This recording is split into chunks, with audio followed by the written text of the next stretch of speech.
Okay, I thought this might be easier if I did it as a quick video. I'm looking at D23, which is these really cool diamonds in the arc. And I figured out that there's a really easy way of getting them lined up the first time. So if you're like me, part of the problem is when you're trying to line the pieces up, so I've got these two pieces, where do these line up so I get my perfect diamond? The really simple answer. So if I flip these over, and you'll see that I've got a seam here, and that's the bottom piece of my diamond. So if you'll see, I drew a little pencil line there. I like the Creative Grids ruler for this because it's got the really easy to see 1/4 inch line. So I take my piece and I line up the 1/4 inch along the edge, and I just draw a little line. I don't need one the whole way, but what I'm really trying to figure out when I do this is where does the 1/4 inch cross the seam line? Because that's the point I want to match on both sides. So when I do that, I've got it down on the table. Give me a second here.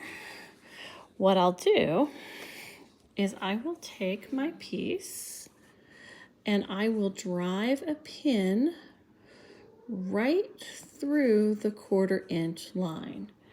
And I'm going to bring that up really close so you can see it. I want my pin to go straight through right where that pencil line crosses the seam line.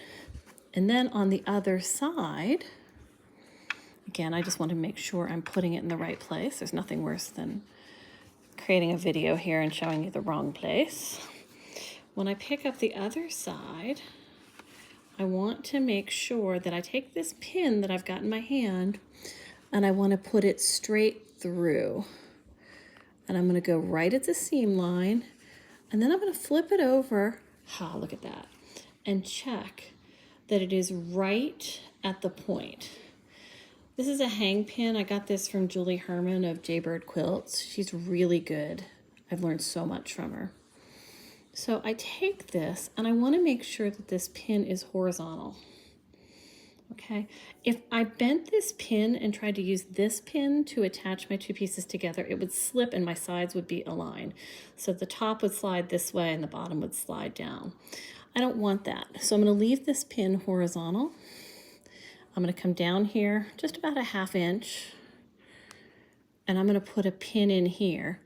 That one's still horizontal, so I'm still good. I'm going to come down the other side, and I don't know if you can see that, about a 1/2 inch or so beyond it, just sew another pin. Then I can take that hang pin out because it's in my way now. And then what I'm going to do is I'm going to baste in between these two pins. So I'm going to put my machine back on a 3.0, and I'm going to come over here. I have the pinpoint laser, so I'm going to turn it on.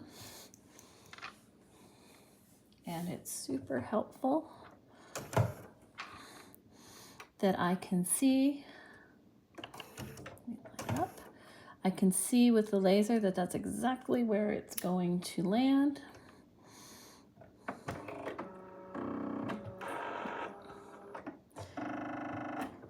All right, and I'm just going to very carefully baste this. Doesn't have to be all the way.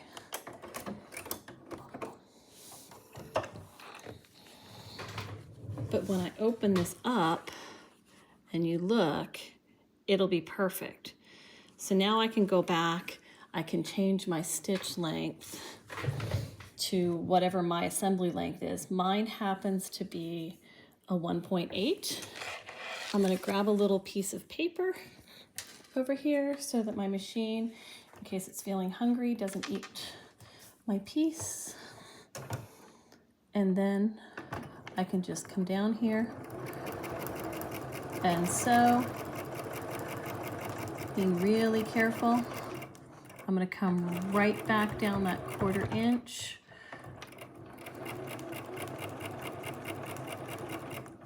And I know I'm right because I hit my mark.